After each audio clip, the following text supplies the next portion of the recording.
This is the new Mercedes S-Class. They've changed around 50% of the car to make sure it's the most luxurious saloon in its category. However, I don't think they've quite pulled it off, and I'm going to tell you why.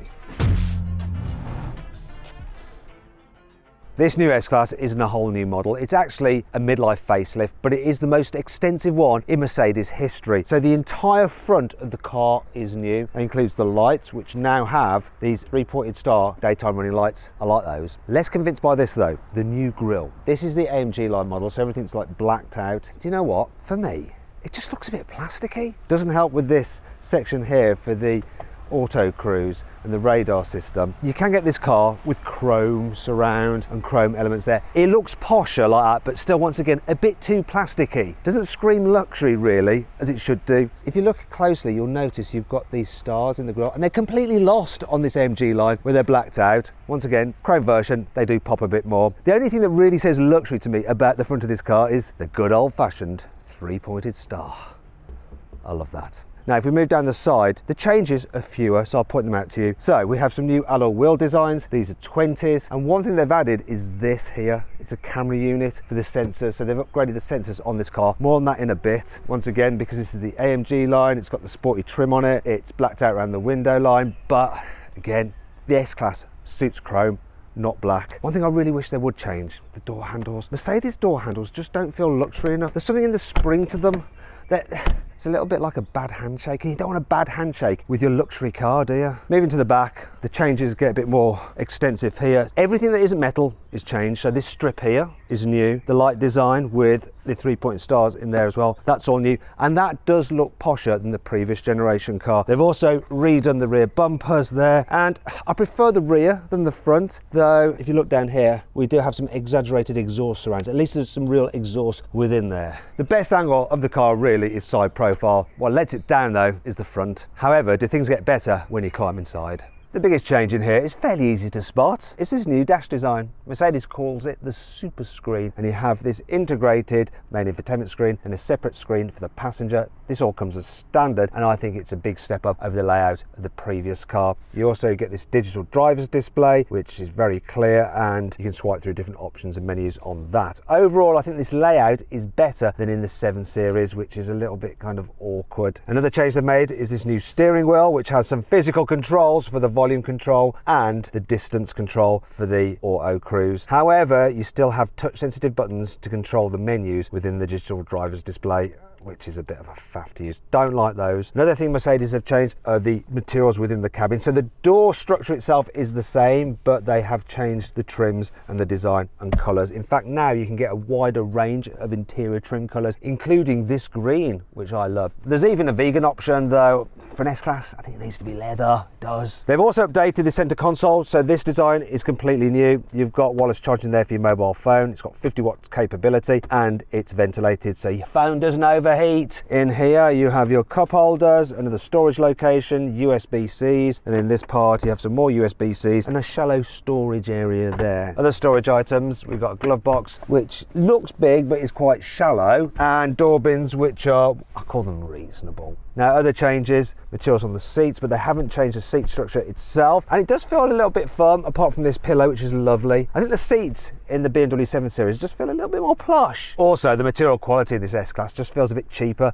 than the BMW 7 Series. I mean, bits like this, like, yeah. And then look at this, right? This plastic here is like something from a pre-production car, and sounds a bit hollow, doesn't it? I'm not really getting a full premium vibe in here. However, there is something about this car that I do prefer than the 7 Series by quite some margin. The S-Class gets Mercedes' new infotainment system, and it's pretty good. So the graphics are sharp, the colours are bright, and the menus are easily laid out. For instance, if you want to control car functions, you press that, and they're all at your fingertips, including the ability to turn off the annoying driver's aid. So there's even this extra button here, which is on many screens, so not just in this menu, which allows you to turn everything off. We like that. We like it a lot. And then if you want all your in-car functions, you have them in these apps, which are easy to access and swipe through. They're nice and bright and logically laid out. You don't get lost like you do in a BMW menu. And like you've got things like ambient lighting, which as you can see, got this infinite array of colours. It changes the ambient lighting there. If there is one problem, I wish they'd return the climate control system physical buttons. They're done through the screen as with almost every car, but they are quite easy to access here, right by the driver.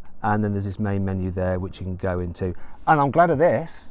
Unlike with some other cars, you still have old-fashioned vent direction controls, which is good. Now let me just turn this off. Just turn it off, press that button there. If there is one problem with this infotainment system, it is this. Can you spot it? What is it? That's right, a little bit laggy for something that's brand new. Changes in the rear of the S-Class are minimal. They include the centre console here, the design of the air vents. Under here you have your cup holders, and they're cooled or heated, and those are your climate controls as well. We also get some new larger rear infotainment screens if you select that package, though for some reason they still have the big annoying bezel that makes them seem old-fashioned. What is that all about? So as you can see, this particular car is the two-seater in the rear. It's the top range of seats, the first class style seating. You can get a three-seater bench which looks like this, but the beauty of this one is you can go full first class mode. Hopefully I don't have to keep my finger on this. Please don't make me. No, I do. Great. What else you need to know while that's doing its thing is that underneath here you have some storage and USBs. There's 4 of them, quite a lot. You have wireless charging there for your mobile phone, but I really hate this thing because it's just there the whole time, even when you're not using the wireless charging. It's just there, big waste of space. It just looks like a bit of an appendage. Don't like that. Right, door bins, they're a decent size. There's some posh feeling pockets on the seat backs. And the final part of the adjustment is the heel rest. So that's nice and comfortable. Brutally honest, like in the front, the seats don't feel quite as plush as in the BMW 7 Series, but I mean, I'm not gonna complain, apart from the fact that how the heck am I supposed to operate the touchscreen? Maybe with my foot? Yeah, you can operate it with your foot.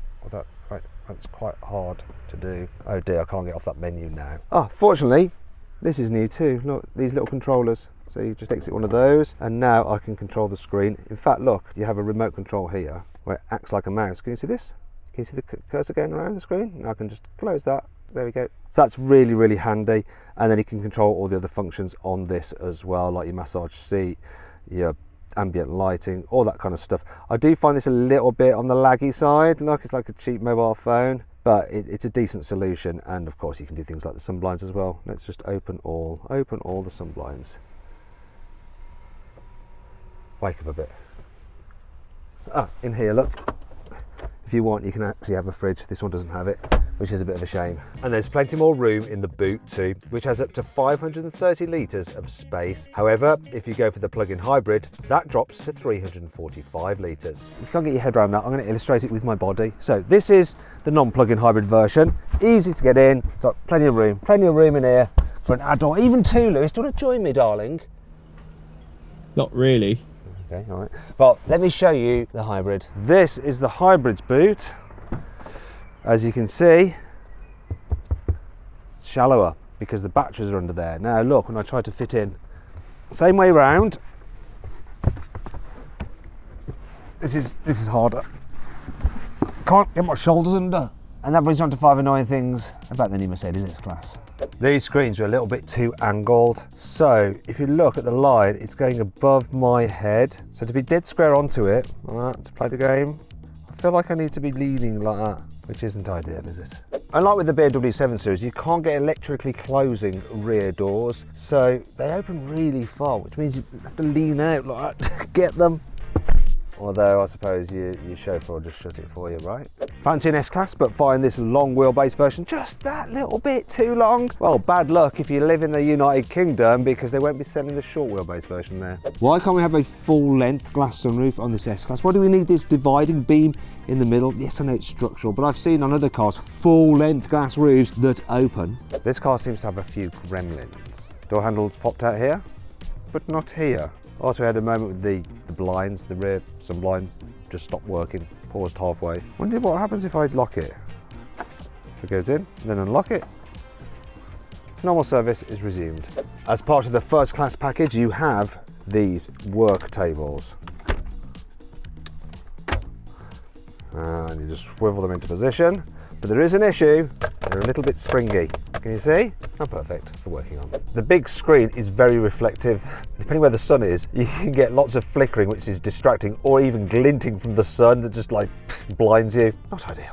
The heads-up display in this car is really impressive. It can even do augmented reality satellite navigation. It looks like this. However, it does require this huge cutout in the dash. Kind of looks like a washing up basin. Then there's this appendage here, which is new. That's actually a HD camera. And that brings on to 5 cool things about this car.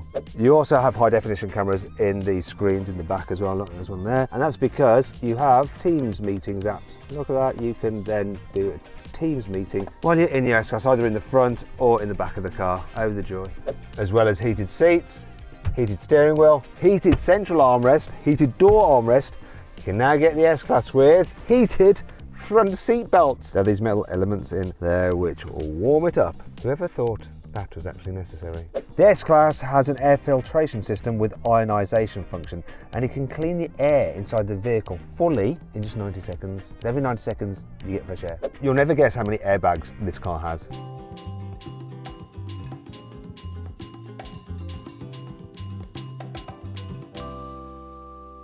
The car also has this many exterior cameras,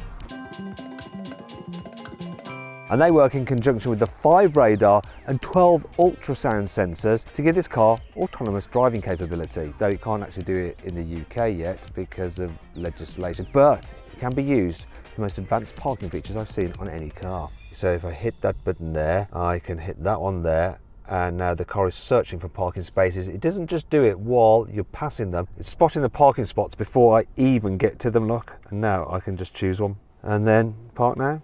It should watch out for cyclists, so I'm not going to kill him. That'd be awkward, wouldn't it? And you can choose whether it noses in or backs in.